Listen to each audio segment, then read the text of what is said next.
Hey, what's up, everybody? CJC presents WandA, bringing you a breakdown of the teaser trailer for Eureka 7 High Evolution 3 coming out in early autumn.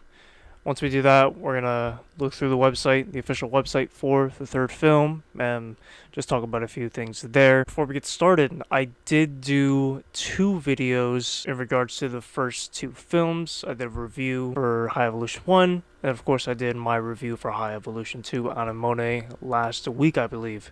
So make sure you go ahead and check that out, because especially more specifically the second review, because I will be referencing things, at least I intend to, because I already seen the trailer like a while back, so I'm already like aware of what's going to happen in it. So without further ado, let's get right into it.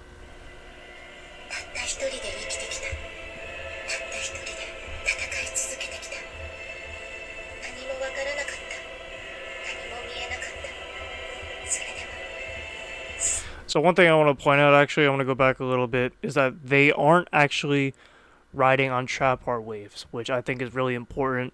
In the last video I made, I did discuss whether the Corlillians are going to be in this film, because the scab, in the trapart waves, they don't exist.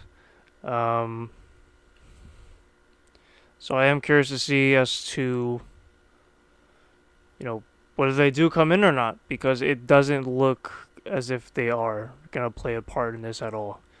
So let's continue.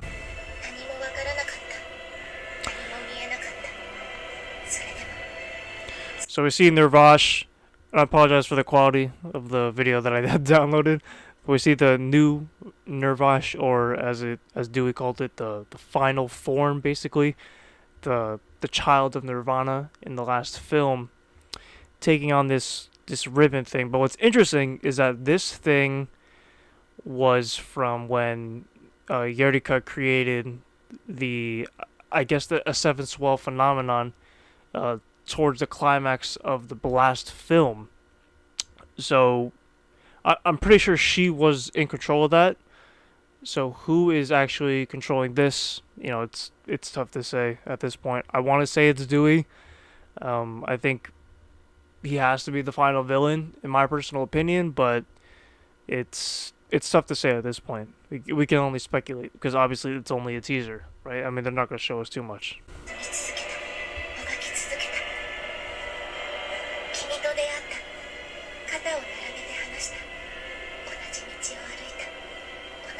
So what's also interesting, I'm pausing again, is that these, I'm gonna call them mobile suits.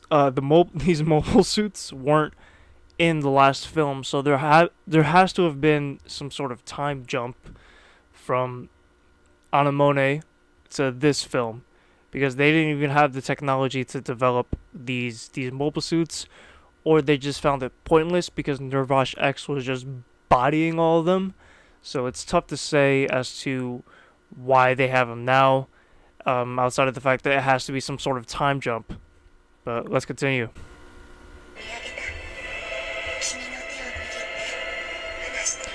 This almost looks like a silver box, kind of. Very similar to how we saw in the first film, the first half hour, where we see the three missiles, two of them being decoys and one of them turning out to be the silver box. So is this something similar to it? Are we getting a flashback? Who knows?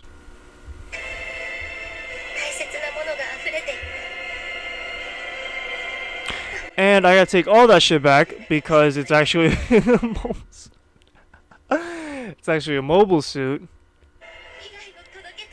But this looks like a relatively important one. So I'm curious, is it going to be Holland's, maybe? So, I mean, obviously I gotta take back what I just said, but is it gonna be Holland's? Because it does look of importance. I don't know why they would just do that.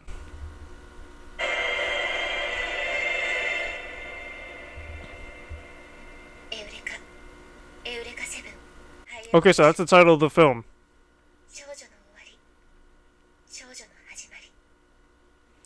Then here we have some sort of, I guess this is in where the Eureka 7 in the last film took place. So definitely curious as to what's going to happen here. I do find it interesting. If you remember the first promotional art of it, you had Eureka, Anemone, and then you had Rentone.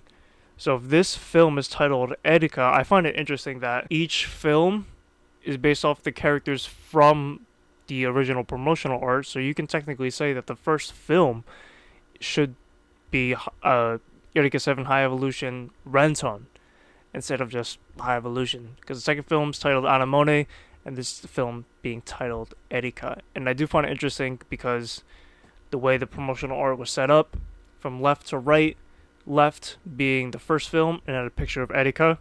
Middle, I mean, it works out because Anemone, and then you had the end, the Rentone. I definitely find it interesting. I don't know if that was planned or not. It's tough to say. But we know that it's coming out in the autumn of 2021. I don't know what Eureka was saying, what the dialogue was. I couldn't even find one, decently translated. So maybe we'll get some, questions answered in the near future. But that being said, let's get right into the website. Okay, so here we are on the website.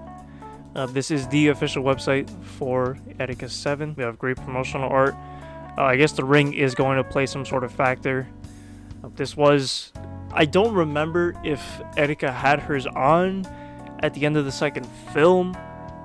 Because if she did, then of course Dewey definitely does have to play some sort of part in this next film, whether he is the main villain and not like the Corlillians, or he's like a supporting main villain, kind of, and then we have some sort of bigger threat that he just happens to serve, because he does look like some sort of messiah, messenger of God of sorts, so he could be working for this.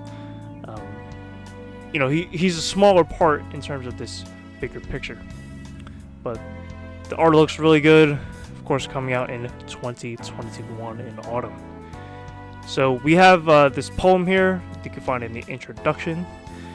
I don't read Japanese, so nothing like a little Google Translate. So I don't know if this is the best translation, but here goes. I'm gonna read it from top to bottom. I've lived alone. I've been fighting alone. I didn't understand anything. I couldn't see anything. Still, I kept going. I kept struggling. I met you. I spoke side by side. I walked the same path.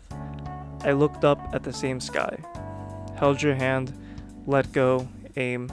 The important things overflowed. I want to protect.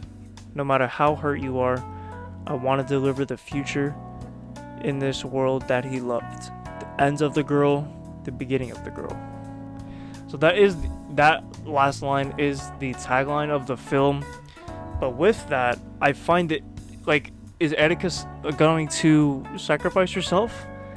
And some sort of, I guess, the beginning of the girl is her new life as saving this world. I mean, it's tough to say at this point, but I think it's really interesting. Obviously, this poem, I guess, is in reference to Rentone, so I'm just curious as to see where this goes. Now let's take a look at some of the mechs that were featured in the trailer. I'm not going to pronounce them as best. Is it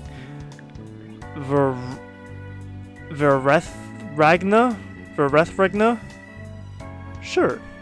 So it's a prime dress, strong protection, mechanized armor infantry that can operate a jet board and perform high mobility aerial combat, on which the ace pilot, called Witch of Steel, is on board, is an assault enhanced type, equipped with a drone which can also be used to neutralize the enemy.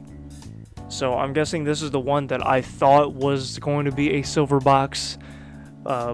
I'm assuming it's this one, the Witch of Steel. So, who's piloting this? Because Eureka was called a witch, so is it her piloting this? Who knows? And then we can look at the back. It's an okay design. I mean, I'm not entirely impressed. Let's go to the next one, which is just a different type. look at the back as well. Very basic design. Look at the back as well. Support. Then we got something different here. We have the Odyssey. It's a KLF, so I'm assuming this could be from Gecko Go. Not too sure. It's currently used as the main product. The entire lower body is a jet engine specializing in aerial combat. The commander's aircraft has gun launchers on both arms, as you can see here, and a missile launcher is mounted on the upper part of the engine. Okay. Then we got a mass production version. It looks the same. Oh, you know what's different? It's not green. I guess it doesn't have those green parts, the green handles.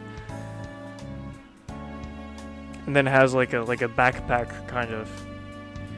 And then we just have a logistical support machine. Okay. And then the last bit that's on this website, eurekaseven.jp, is just theater information and different places in Japan where you can see the film. And of course, it's going to be released in autumn. And there hasn't been any other news. We did get the official song. Let's see if we go. Let's see.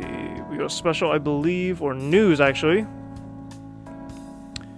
I don't know if that's her actual name. If it is, that's odd. But the theme song for Eureka is released on this album, so I'll check it out maybe in the near future. But what's that? $3 change? Okay. Or no, that's like 30 maybe. I'm not too sure. I think it is 30, but it's what it is, I guess. Yeah, so let me know what you guys think. Are you excited for this film? Of course, once more news comes out, I'm obviously going to discuss it, because I'm definitely going to review this film. There's no doubt about it. But my next series, in terms of reviews, I'm actually going to do the Ava films in anticipation for 3.0 plus 1.0 that comes out in November on Amazon Prime, I believe. So yeah, stay tuned for that. The first film coming weeks, maybe 2 weeks or so. But with that being said, see you in the comment section below and in the next video. Peace.